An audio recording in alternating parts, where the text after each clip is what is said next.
The concept of eviction is a key idea behind managing storage resources in Kinetica. It can be defined as the forced movement of data from a higher tier to a lower storage tier. There are two ways in which eviction can happen. The first is request-based eviction, and the second is watermark-based eviction. Let's start by taking a closer look at request-based eviction.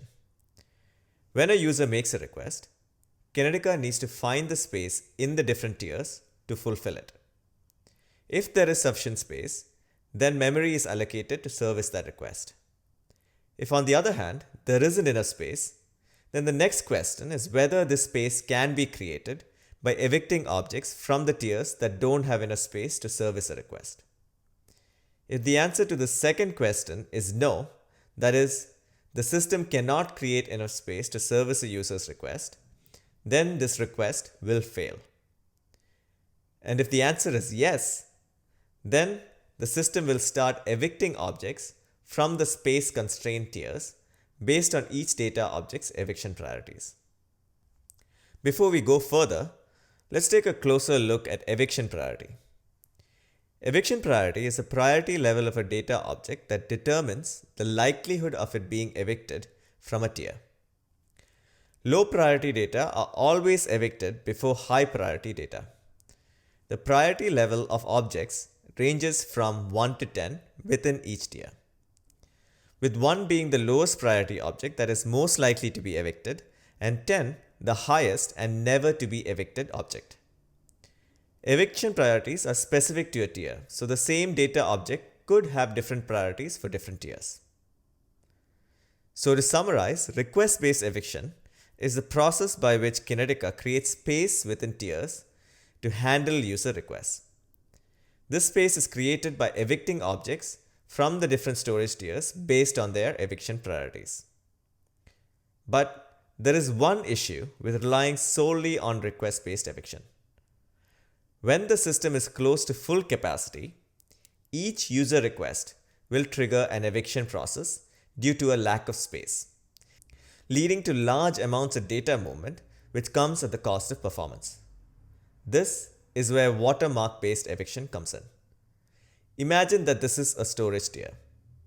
The high and low watermarks represent data usage percentages within tiers.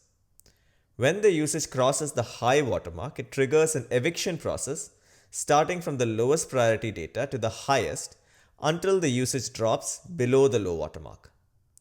Let's explore this with an example. Assume that this storage tier holds 4 data objects labeled A, B, C, and D. These are represented here in ascending order of priority, with A being the lowest at priority 1 and D being the highest at priority 9.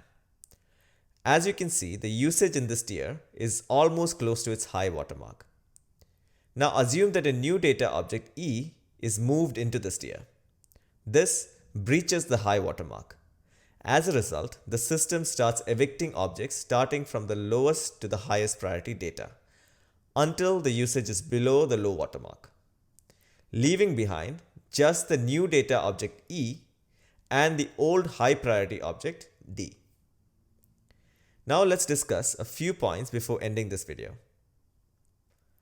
In general, it is always a good idea to configure watermarks since they preemptively create a bit of slack in the system to ensure that there is space to handle new user requests.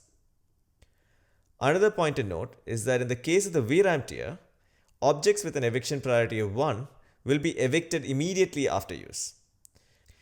This is done because most objects that are processed on the GPU will not be immediately reprocessed, and it is a bit more performant to keep the VRAM tier free for new data than to keep already processed low priority data in that tier. Finally, if there are 2 objects in a storage tier that have the same eviction priorities, the one that was less recently used will be removed first. This wraps up the concept of eviction.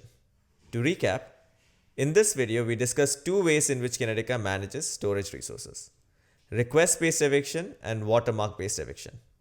The main aim with eviction is to make sure that there is enough space in the system to handle user requests.